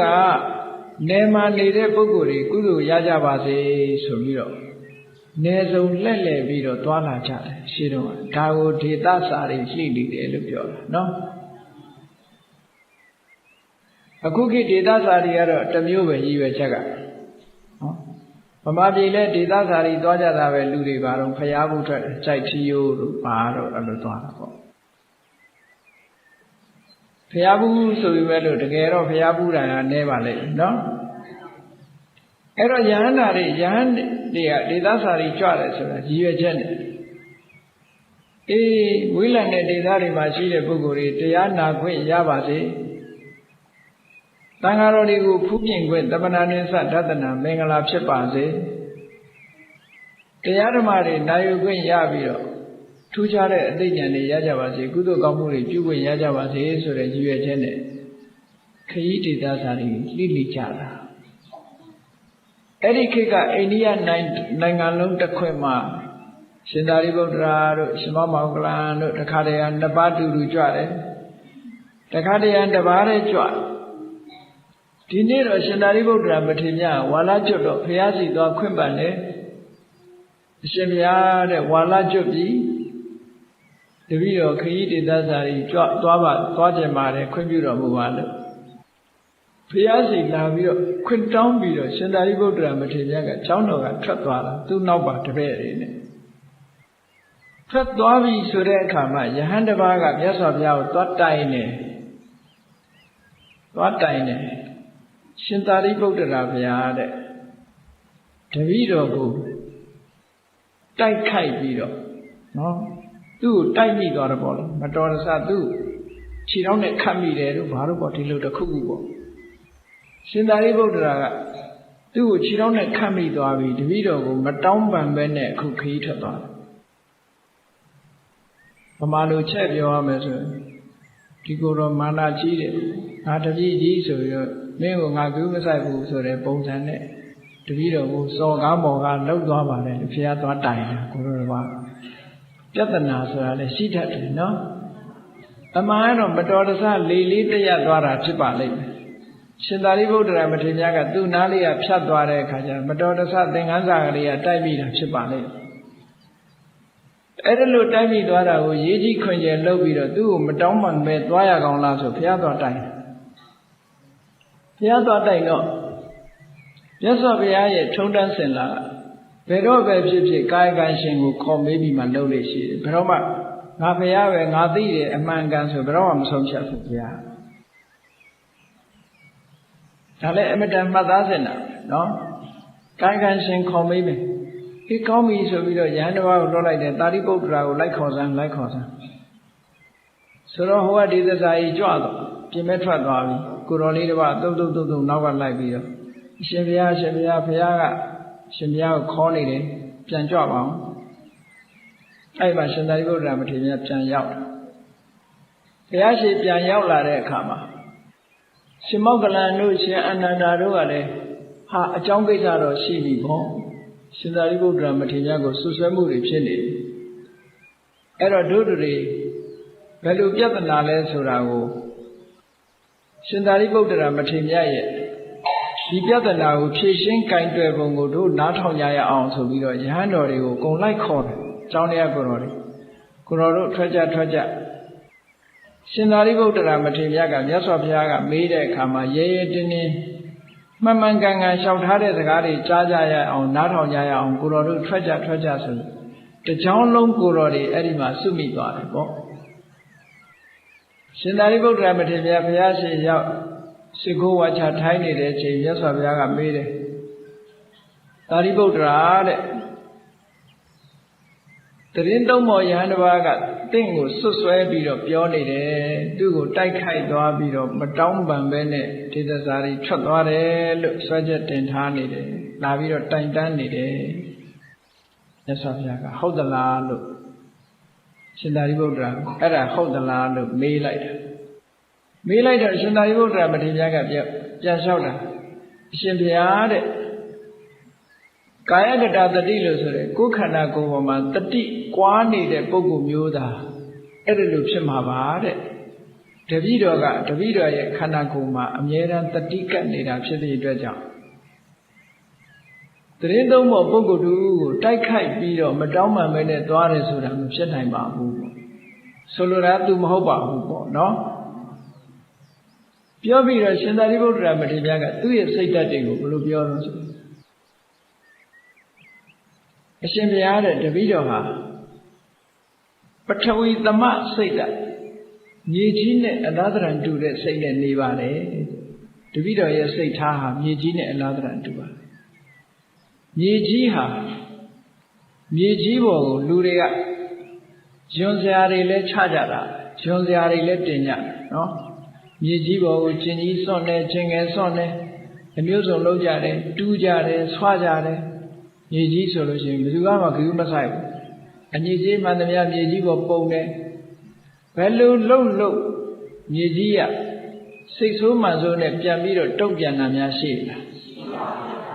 တပည့်တော်ရဲ့စိတ်ထားဟာလည်းပဲအဲ့လိုသူများအပေါ်မှာကိုယ့်ပေါ်မှာစော်ကားသည်ဖြစ်စေမစော်ကားသည်ဖြစ်စေတုံ့ပြန်မှုမရှိပါဘူးဗျာတဲ့ပထဝီသမစိတ်ဓာတ်အင်မတန်မှရံကင်းပြီးတော့တည်ငြိမ်တဲ့စိတ်ဓာတ်တပည့်တော်ထားပါတယ်ဟောဒီဥပမာနဲ့တစ်ခါဟောဆက်ပြီးတော့လျှောက်တယ်ရှင်သာရိပုတ္တရာမထေရမြတ်ကအချက်၉ချက်နဲ့ဆက်ပြီးတော့လျှောက်တပည့်တော်ရဲ့စိတ်ဓာတ်ဟာအာဘောသမ ရေနဲ့အလားတူတဲ့စိတ်ဓာတ်မျိုးတပြီးတော့မွေးပါတယ်တဲ့ရေဆိုတာဟာကောင်းတာကိုလည်းဆေးကြောဖျားပန်းအိုးတို့နော်ဖျားပန်းတင်တဲ့ဖန်ခွက်တို့ကောင်းတာလေးတွေဆေးတာလည်းရေနဲ့ပဲဆေးတာကိုတွိုင်းလက်ထဲဝင်ပြီးတော့မကောင်းတာဆေးတာလည်းရေနဲ့ပဲဆေးတာကောင်းတာလည်းဆေးလည်းရေပဲမကောင်းတာဆေးလည်းရေပဲသို့သောရေကကောင်းတာလေးဆေးတော့ကတော့တပြုံမျိုးမကောင်းတာဆေးတဲ့အခါကျတော့မဲ့သွားသလားလို့ဆိုမမဲ့ပါဘူး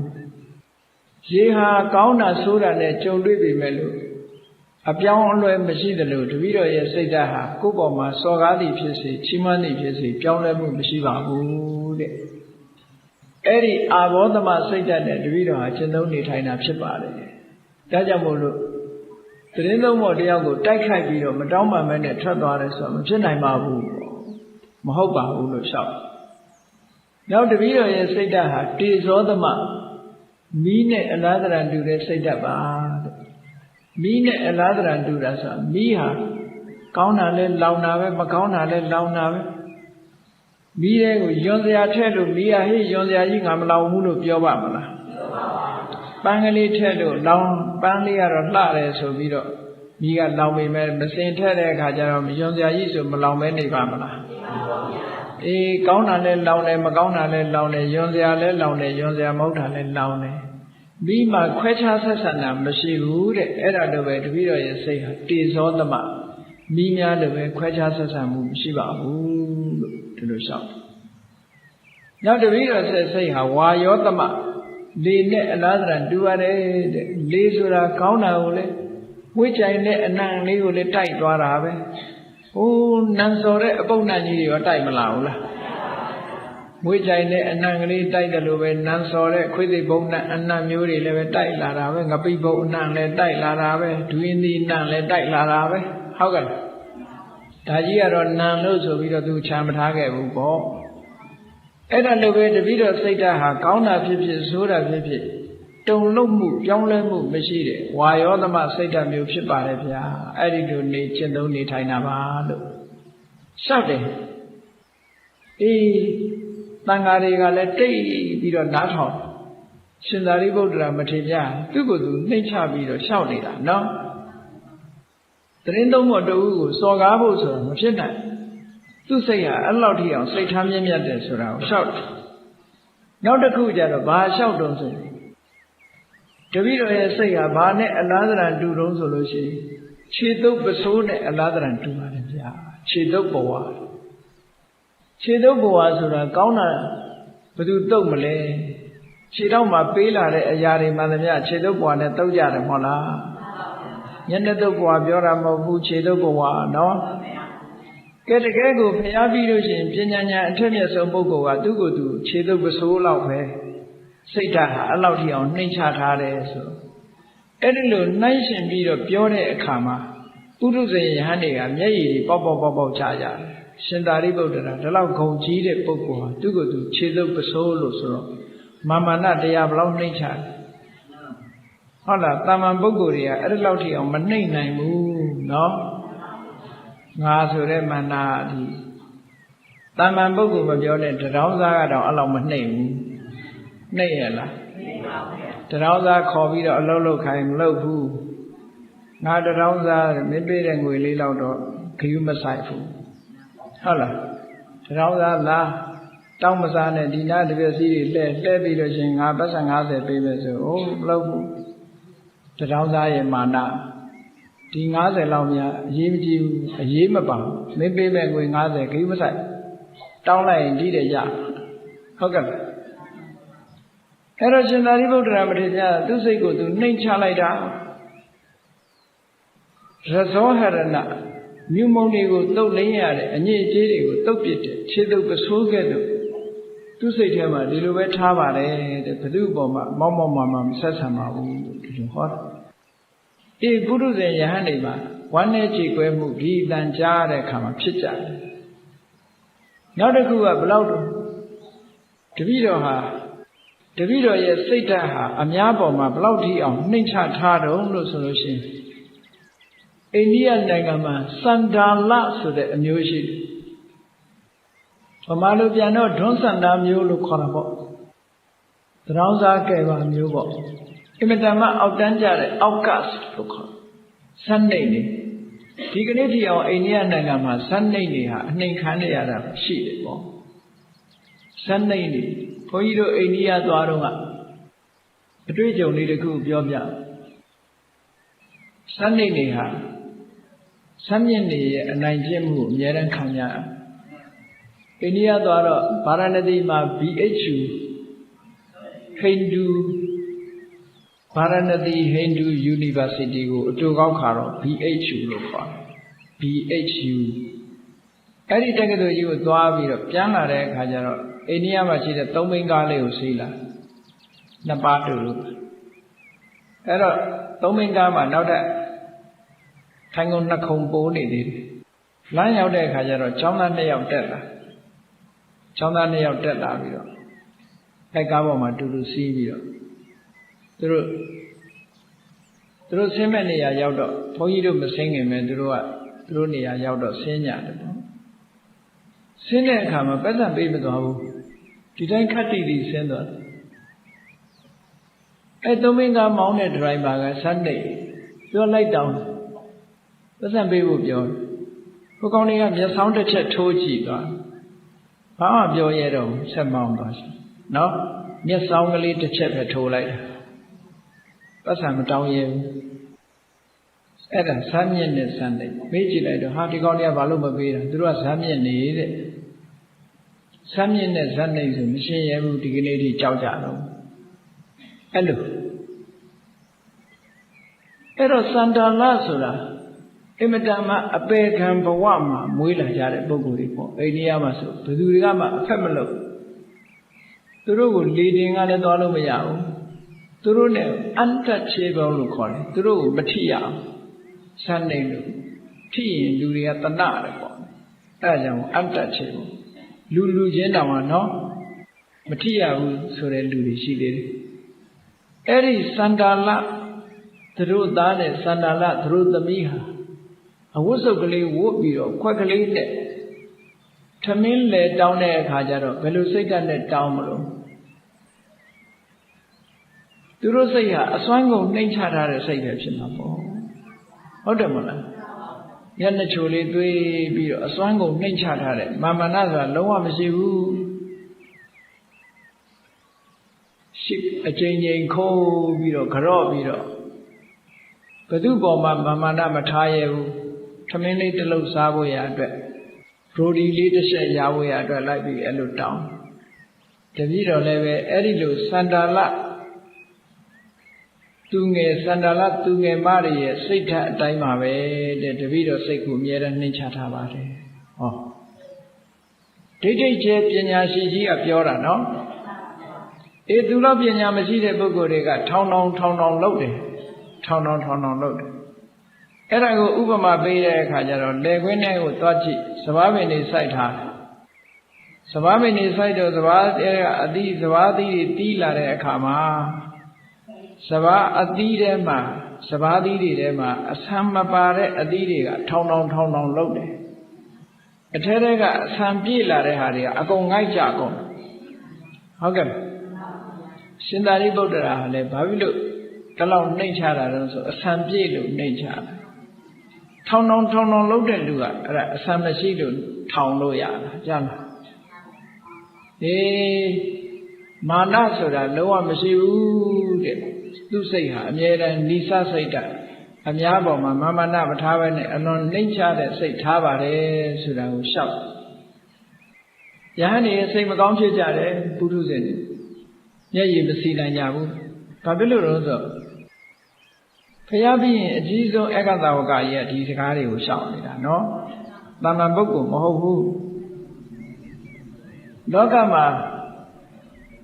အနိတ္တရာရှိတဲ့အရာတွေကလေးတာပဲအနိတ္တရာမရှိတဲ့အရာတွေကပေါ့တာပဲကျက်စုပင်တို့ဆိုလို့ရှိရင်လည်းဟုတ်လားအထက်ကအခေါင်ကျူပင်တို့ဆိုလည်းအခေါင်သို့တော့ကျူပင်ကလည်းထောင်လောက်တာပဲဒါမို့စာပေကျမ်းဂန်မှာအုံနလကျူပင်ဟာအထက်ကိုထောင်းနေတယ်လို့ပဲတဲ့မာနကြီးတဲ့ပုဂ္ဂိုလ်ကအထဲထဲတော့ကြည့်လိုက်ရင်ဘာမှမရှိဘူး သို့သောထောင်သိလို့တဲ့မာနတရားရဲ့သဘာဝတွေကိုထင်ရှားအောင်စာပေကျမ်းဂန်မှာဒီလိုဆိုတာနောက်ရှင်သာရိပုတ္တရာမထေရမြတ်ကဘာပြောလို့တပည့်တော်ရဲ့စိတ်ဓာတ်ဟာတဲ့ဂျိုးကျိုးနေတဲ့နွားလာဥဒ္ဒပစိတ်ဓာတ်လိုပါပဲနွားလာဥဒ္ဒပဆိုတာမြန်မာပြည်မှာတော့ဒီနွားတွေရဲ့အဓိပ္ပာယ်အကုန်သိချင်မှသိမှာပေါ့နော်အိန္ဒိယနိုင်ငံရောက်ဖို့တဲ့ပုဂ္ဂိုလ်တွေတော့တွေ့လိမ့်မယ်နွားတွေလမ်းပေါ်မှာလွတ်ထားတာတွေအများကြီးပဲပေါ့နွားကိုတတ်စားတာလည်းမရှိဘူးနွားလာဥဒ္ဒပဆိုတာသူကအိန္ဒိယမှာကိုးကွယ်ပြီးတော့အရေးပေးထားတဲ့နွားလေးကြီးတွေဂျိုကြီးတွေအလှပဆင်တာဂျိုကျိုးသွားတဲ့နွားလာဥဒ္ဒပကြီးတွေအသက်အရွယ်ကြီးသွားလို့ဂျိုလဲကျိုးသွားပြီဆိုလို့ရှိရင်ဘယ်သူကိုမှအန္တရာယ်မပေးဘူးသူတို့ကဈေးတယ်တို့လူကြားတယ်တို့ဒီလိုလျှောက်သွားတယ်ဘယ်သူမှအန္တရာယ်မပေးဘူးအဲ့ဒီနွားလာဥဒ္ဒပဂျိုကျိုးသောနွားဆိုဂျိုကျိုးနေသည့်အတွက်ကြောင့်ဘယ်သူမှအန္တရာယ်မပေးဘဲနဲ့အလုံးကိုနှိမ့်ချပြီးတော့အရှုံးပေးနေတယ်တပည့်တော်ရဲ့စိတ်ဓာတ်ဟာလည်းပဲအဲ့ဒီတိုင်းပါပဲတဲ့ဘယ်သူကမှအန္တရာယ်ပြုတာလေမာမနာနဲ့တုံ့ပြန်မှုဆိုတာမရှိပါဘူးအလုံးကိုနှိမ့်ချထားပါတယ်မြတ်စွာရှင်သာရိပုတ္တရာကဒီလိုလျှောက်နောက်ဘာလျှောက်တုံးဆိုတော့ငယ်ငယ်ရွယ်ရွယ်အမျိုးသားအမျိုးသမီးလူငယ်လူရွယ်ဆိုတာရေမိုးချိုးပြီးဖိလိန်ပြင်ဆင်လို့လှလှပပနေချင်တာပေါ့ရေမိုးချိုးဖိလိန်ပြင်ဆင်ထားတဲ့လူငယ်လူရွယ်ရဲ့လက်ဘဲမှာခွေးသိကောင်ပုတ်ကိုဆွဲပေးလိုက်ဘယ်နဲ့နေပါအမတန်မှဒုက္ခမရောက်ပေဘူးလားလက်ဘဲမှာဆွဲချိတ်ပေးလိုက်တဲ့ခွေးသိကောင်ပုတ်ကြီးကိုသူဓာကြီးကိုဖြုတ်ပစ်ဖို့ဘလောက်သူ့စိတ်ထဲမှာဖြစ်မလဲရှင်သာရိပုတ္တရာမထေရမြတ်ကလျှောက်တယ်တဲ့ဟောဒီတပည့်တော်ရဲ့ခန္ဓာကိုယ်ကြီးဟာခွေးသိကောင်ပုတ်ကြီးလက်ဘဲချိတ်ထားရတယ်လို့ပဲတပည့်တော်ဟာဓာကြီးကိုအမတန်မှဆက်ဆုပ်ယုံမှမှုနေပါတယ်ကုသခန္ဓာကိုပြောတာနော်အမတန်မှအပုပ်အစတ်တွေနဲ့ပြည့်နေတဲ့ဟောဒီခန္ဓာကိုယ်ကြီးပေါ်မှာသူဟာညှိငွေ့နေပါတယ်ခုနကလူငယ်လူရွယ်ဖိလိန်ပြင်ဆင်ရေမိုးချိုးထားတော့ခွေးသိကောင်ပုတ်ကြီးကိုယွန်းတယ်လို့ပဲသူဟာလည်းသူခန္ဓာကိုယ်ကြီးကိုယွန်းနေပါတယ်လို့ပြောတာနော်အဲ့ဒါလို့မယွန်းတဲ့ပုဂ္ဂိုလ်တွေကတော့အလှပြင်နေတာပေါ့ဗျာရှင်သာရိပုတ္တရာမထေရကဒါကိုယွန်းပါတယ်တဲ့နောက်ဆုံးပြောလိုက်တဲ့စကားဘာလဲလို့ဆိုတပည့်တော်စိတ်ထဲမှာတဲ့ဟောဒီခန္ဓာကိုယ်ကြီးကိုဆောင်းထားရတာမေတကထာလိကအစီအိုးကြီးဝက်စီတို့ဘာတို့အစီတွေထည့်ထားပြီးအစီတွေရိုးအောင်အဲ့ဒီအိုးမှာအပေါက်တွေဖောက်တာအသားတွေအဲ့ဒီထည့်တဲ့အခါကျတော့အစီတွေကယိုထွက်တယ်အပေါက်ကလေးတွေကအစီစစ်တဲ့အိုးမျိုးပေါ့နော်အဲ့ဒီအစီစစ်တဲ့အိုးထဲမှာအသားထည့်ထားလို့ရှိရင်ဟိုပေါက်ကအစီတွေယိုထွက်ဒီပေါက်ကအစီတွေယိုထွက်အဲ့ဒီအိုးကြီးကိုရွက်ထားရတဲ့ပုဂ္ဂိုလ်ဟာအစီတရွှဲရွှဲဖြစ်နေမှာပေါ့တကူလုံးကြီးပြီးအဲ့တော့တပည့်တော်လည်းပဲဟောဒီခန္ဓာကိုယ်ကြီးကိုရထားတာအဲ့ဒီအစီအိုးကြီးကိုရွက်ထားရတယ်လို့ပါပဲတဲ့ဟုတ်တယ်ပေါ့လူတွေရဲ့ခန္ဓာကိုယ်ကစားလိုက်တော့တစ်ပေါက်ထဲကဝင်လာတာထွက်တော့ဖိုးပေါက်ကထွက်နော်စားလိုက်တော့ကောင်းပြီနော်ဟေးယုံမုံနေနိုင်ငံခတ်မချိုးချိုးအောင်ဟင်းနေကောင်းပြီဆိုတာတွေစားဘာကင်ညာကင်ဆိုတာတွေရောနော်အဲ့ဒါလို့စားတော့ကတစ်ပေါက်ထဲကစားလိုက်ထွက်လာတဲ့အခါကျတော့မျက်စိကလည်းထွက်တယ်နားကလည်းထွက်တယ်နှာခေါင်းကလည်းထွက်တယ်ပါးစပ်ကလည်းထွက်တယ်အပေါက်ရှိသမျှအကုန်ထွက်ကိုယ်ပေါက်တော်ရအမာဝါကနေပြီးတော့အကုန်ထွက်လာတဲ့အခါကျတော့စားတော့ကဝင်သွားတာကောင်းသလောက်ပဲထွက်လာတဲ့အခါကျတော့အမတန်မှနန်းစော်တယ်ဟုတ်ရဲ့လားမနန်းစော်ဘူးဆိုလို့ရှိရင်တွိုင်းလက်တို့အိမ်သာတို့ပဲလို့မလဲ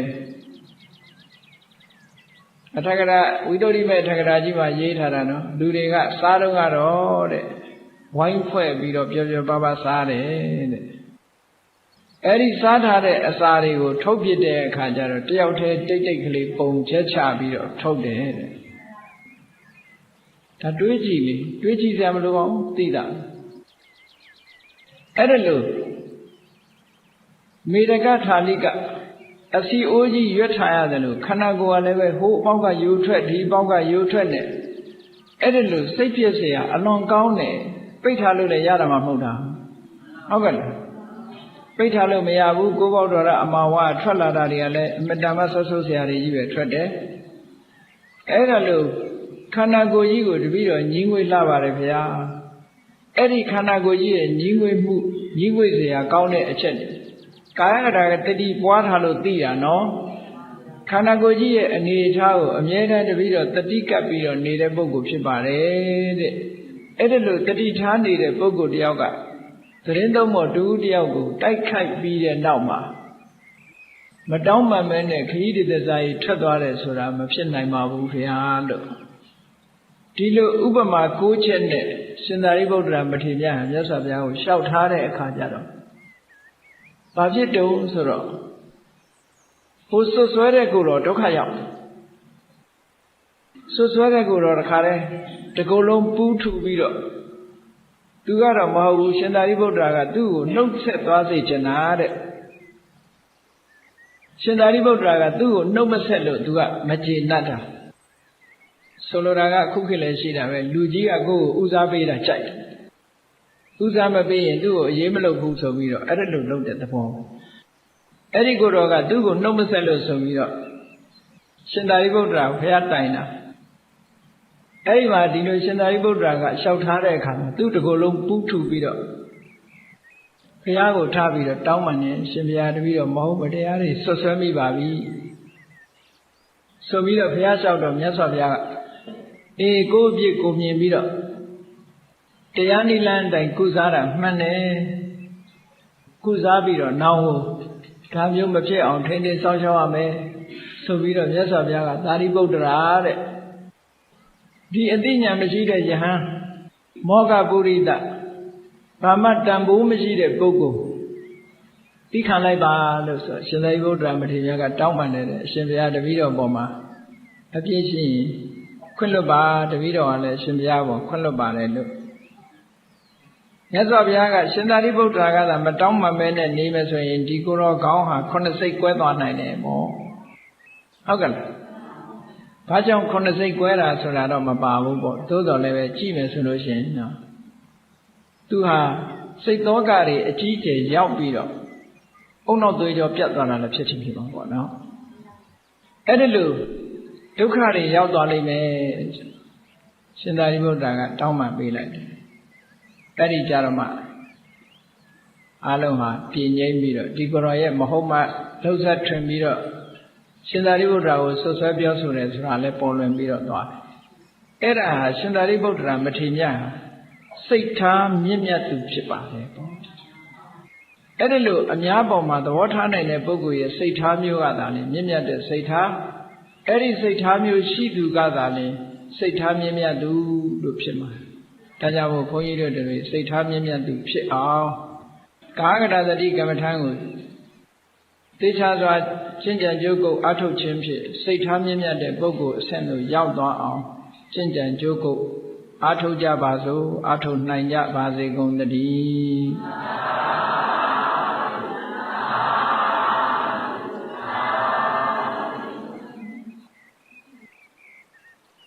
ကမေတ္တာပို့ရအောင်တတ္တဝါများစွာဝေယံကွာချမ်းသာကြပါစေတတ္တဝါများစွာဝေယံကွာချမ်းသာကြပါစေမေတ္တာရေချမ်းသွန်ကားဖြံငြိမ်းချမ်းကြပါစေမေတ္တာရေချမ်းသွန်ကားဖြံငြိမ်းချမ်းကြပါစေသက်ရှိချမ်းသာစိတ်ချမ်းသာလူရဆန္ဒပြေပါစေသက်ရှိချမ်းသာစိတ်ချမ်းသာလူရဆန္ဒပြေပါစေ ဓမ္မောတတံပိဝိတဝါနဝိသာသဗ္ဗေသမုဟတံအစရမရာတိတိဘာဝံနိဗ္ဗာနံယန္တုတာရောဓမ္မောတရံလောဘဒေါသမောဟစိတ်တောက်ကင်းပြောက်ခြင်းတရားစေကိုပိဝိတဝါဝန္တာရှင်ပြတောက်ကြရနာကြရကုန်သောကြောင့်ဝိသတဝိပူဇာညစ်နောက်ကိလေသာအစယတောဟုသမျှတို့သည်သမုဒ္ဒပိဉ္စဘက်တွင်ရေပတင်တကဲ့သို့ကင်းစင်လွင်ပြောက်ပေမရောက်အောင်ပယ်ဖြောင်းအပ်ကုန်သည်ဟွန်တုစင်စစ်မသွေဖြစ်ကြပါစေကုန်သတည်းအစရမရံအိုခြင်းလဲကွာနာခြင်းလဲကင်းသိခြင်းလဲရှင်းထသောတိတိဘဝကိလေသာဟုပုခတိန်ကင်းခြင်းရာအစစ်ဖြစ်ပေထသောနိဗ္ဗာန်နိဗ္ဗာန်ဟုခေါ်အေးမြူတော်သို့သာရောတရားချစ်ခင်စိတ်ကောင်းဝိညာသူတော်သည်များတို့သည်ယန္တုပါရမီအစဉ်စဉ်မြင့်တယ်မြင်၍မလင့်ပုံသေးဆက်ရောက်တော်မူကြပါစေကုန်သတည်း